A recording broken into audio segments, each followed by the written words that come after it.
Okay, tonight's demonstration speech will be how to brew the perfect cup of coffee using the manual drip method. 54% of Americans drink coffee regularly, and another 25% drink coffee occasionally. How many people in here drink coffee? So the majority of people in here drink coffee. Coffee has long been a popular beverage, especially amongst early morning risers, people who want to get a kickstart on their day.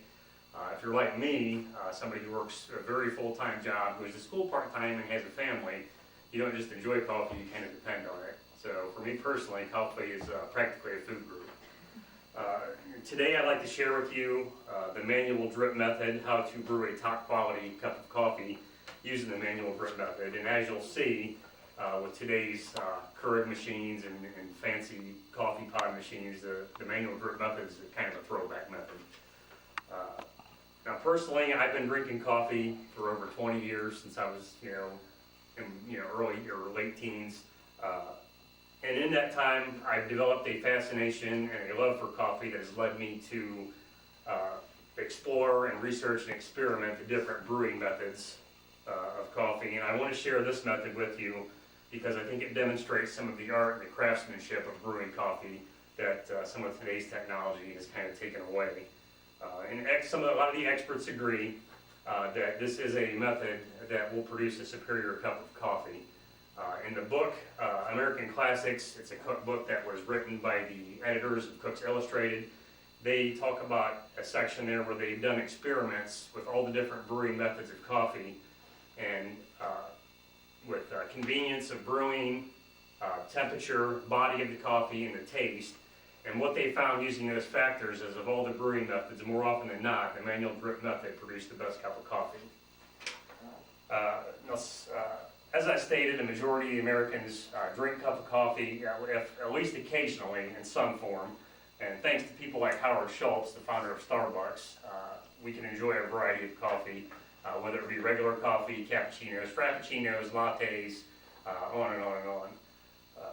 But if you're a purist like me, then you might enjoy the manual drip method.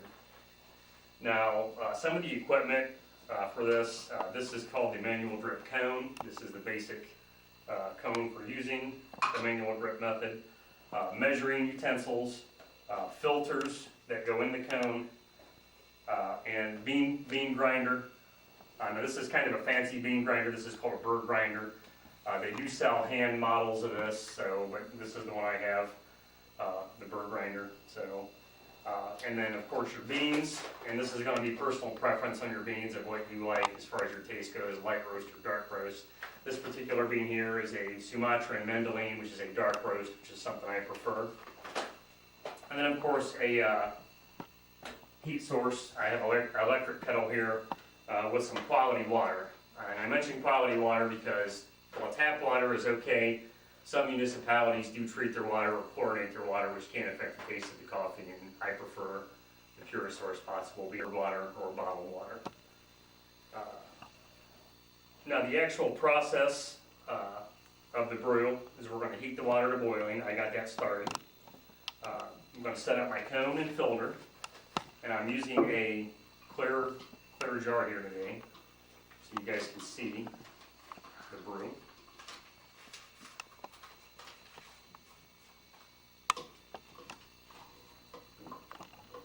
See if that sits on there.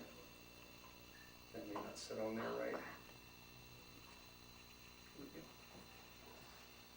Alright. I'm going to grind the beans. I'm going to set this up for a 2-cup grind.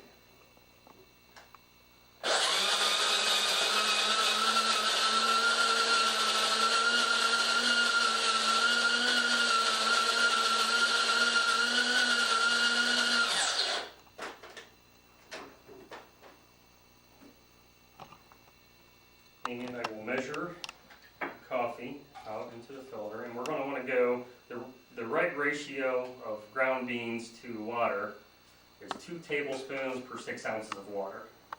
So I'm going to get my tablespoons in there.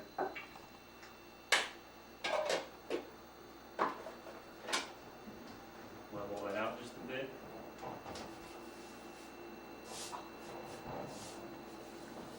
And I've got my water starting to boil.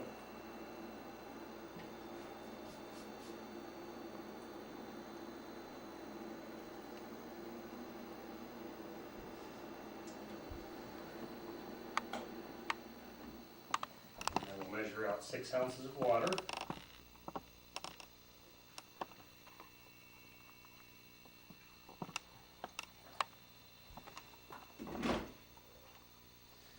Now, on the initial pour, once you get your water on, you're going to pour it evenly over the grounds, just a few ounces of water. And this is what's called the blooming process. And what you'll notice, especially with fresh ground coffee beans, is that the beans will foam up just a little bit. And that's a sign that they're releasing carbon dioxide that's been in the beans come from the roasting process. And this actually starts the extraction process of the brew.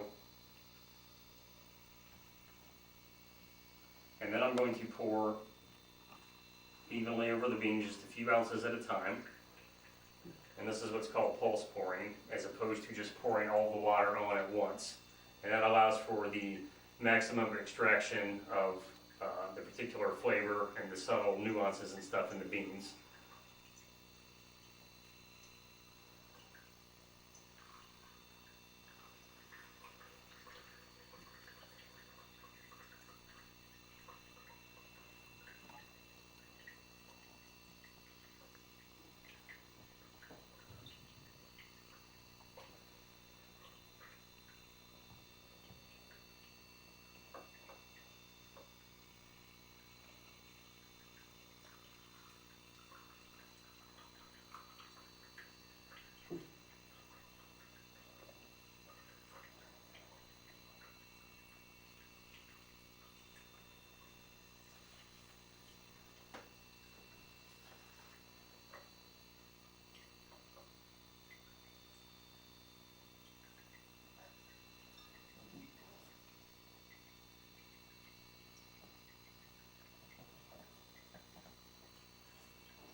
Coming to the end there.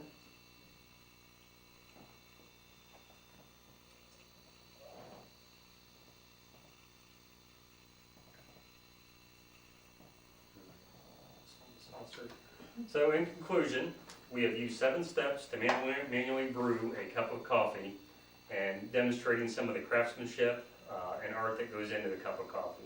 So if you enjoy coffee, you might want to give this method a try. Thanks.